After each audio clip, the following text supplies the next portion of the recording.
mendengarkan firman Tuhan. Oh, biar saudara bisa melihat bahwasannya kuasa firman Tuhan itu sama berkuasa dengan Tuhan sendiri, sehingga saudara bisa mengalami kuasa firman Tuhan dalam hidup saudara. Mari percaya kepada apa yang dikatakan firman Tuhan. Katakan amin. Matius 8 ayat 5 sampai 13. Ayat 5, ketika Yesus masuk ke Kapernaum, datanglah seorang perwira mendapatkan dia dan memohon kepadanya, "Tuhan, hambaku terbaring di rumah karena sakit lumpuh dan ia sangat menderita." Yesus berkata kepadanya, "Aku akan datang menyembuhkannya." Tapi jawab perwira itu kepadanya, "Tuhan, aku tidak layak menerima Tuhan dalam rumahku. Katakan saja sepatah kata, maka hambaku itu akan sembuh." Ayat 10, setelah Yesus mendengar hal itu, heranlah ia dan berkata kepada mereka yang mengikutinya, "Aku berkata kepadamu, sesungguhnya iman sebesar ini tidak pernah aku jumpai pada seorang pun di antara orang Israel." Ayat 13, lalu Yesus berkata kepada perwira itu, "Pulanglah dan jadilah kepadamu seperti yang engkau percaya." Maka pada saat itu juga sembuhlah hambanya. Haleluya. Perwira di Kapernaum datang kepada Yesus dan berkata, "Tuhan, hambaku di rumah sakit keras dan hampir mau mati, dia sangat menderita." Apa kata Yesus? "Aku akan datang ke rumahmu dan menyembuhkannya." Sekali ini Yesus berkata, "Aku mau datang, aku akan datang. Ayo mari kita pergi ke rumahmu, aku akan menyembuhkan hambamu." Tapi apa kata perwira di Kapernaum itu? "Tuhan, aku tidak layak menerima Tuhan di rumahku. Katakan saja sepatah kata, maka hambaku itu akan sembuh." Oh, haleluya. Dia tahu kuasa firman Tuhan sama berkuasanya dengan Tuhan Yesus sendiri. Katakan amin.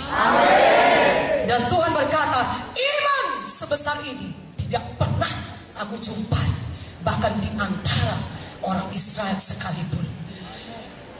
Biarlah kita pada malam ini didapati Tuhan adalah orang-orang yang beriman. Lebih kuat amin ya, lebih kuat amin ya. Amin. Biarlah Tuhan lihat iman kita. Perwira itu percaya. Katakan saja sepatah kata, "Tuhan, aku percaya kepada firman-Mu, maka hambaku itu akan sembuh." Kalau saudara percaya pada malam ini, Tuhan berkata kepada saudara, "Jadilah kepadamu sebagaimana engkau percaya." Ada tepuk tangannya. Haleluya. Aku percaya Tuhan, aku diberkati. Amin. Galatia 3:13-14 berkata, Kristus telah menebus kita dari kutuk hukum Taurat, hati dari kutuk-kutuk dosa. Yesus telah menebus kita, supaya di dalam Yesus saudara beroleh semua janji-janji Tuhan yang sudah disediakannya bagi saudara. Apakah itu kesembuhan? Apakah itu berkat Abraham? Apakah itu keberhasilan? Apakah itu hidup yang berkemenangan? Hidup yang diurapi?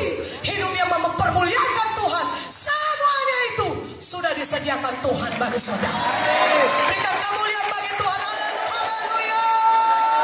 Ketika saudara percaya kepada firman Tuhan, saudara bisa menerima mujizat Tuhan.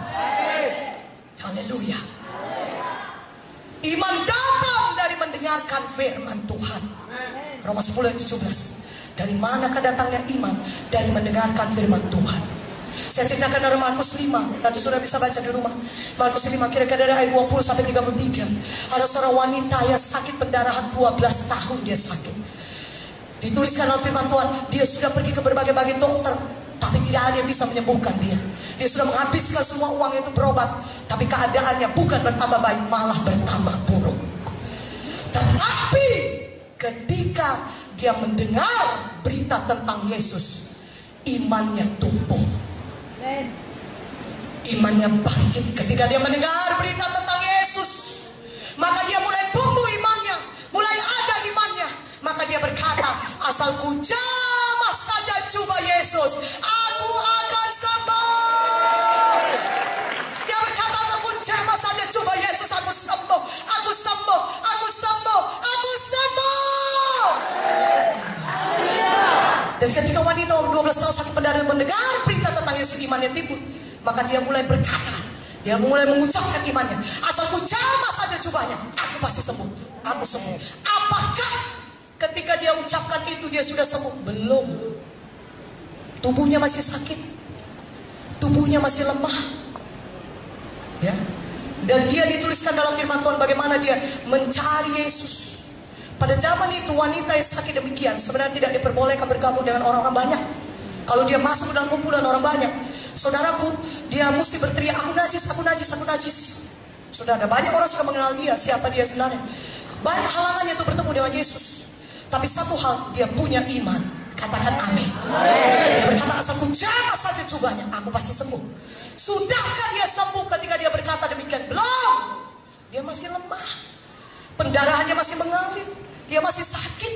Tapi dia sudah ucapkan imannya. Amin. Firman Tuhan berkata, iman tanpa perbuatan adalah mati.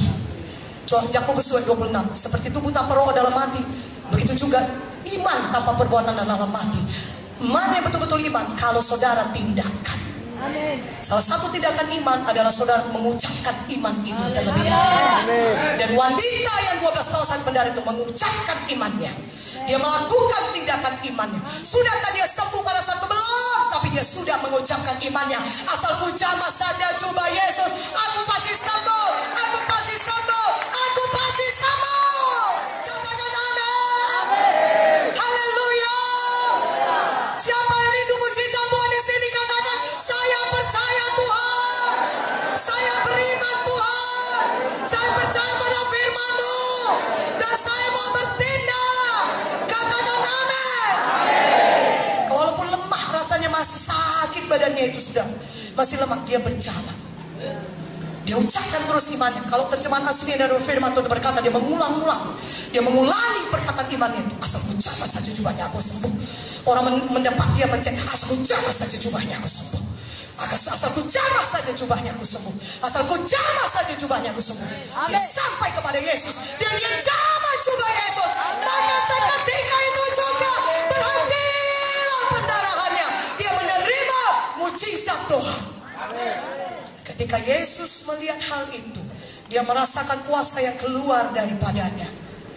Saudaraku, ketika saudara datang beriman dengan Tuhan Yesus, ada kuasa Tuhan yang saudara tarik untuk bekerja dalam hidup saudara. Mana amin yang lebih kuat aminnya? Haleluya. Ucapkan saudara, oleh darah Yesus saya sudah bebas daripada semua dosa dan kutuk-kutuk dosa. Saya terima Tuhan semua kebebasan saya. Yesus sudah membebaskan saya. Oleh darah Yesus saya sudah bebas. Firman-Mu berkata Tuhan, di kayu salib Engkau sudah menanggung semua dosa dan kutuk dosa saya. Terima kasih Tuhan Yesus. Saya percaya kepada-Mu. Oleh karena itu, mulai malam ini saya sudah bebas dari semua kutuk dosa penyakit, kegagalan, kemiskinan, kecelakaan, hidup yang dikuasai roh jahat. Saya sudah bebas oleh darah Yesus. Di dalam nama Yesus, semua keterikatan dosa sudah dihancurkan dari hidup saya. Di dalam nama Yesus, saya sudah bebas oleh darah Yesus. Terima kasih Tuhan Yesus. Mari berikan kemuliaan bagi nama Tuhan. Haleluya. Mulai malam ini terima kebebasan saudara. Haleluya.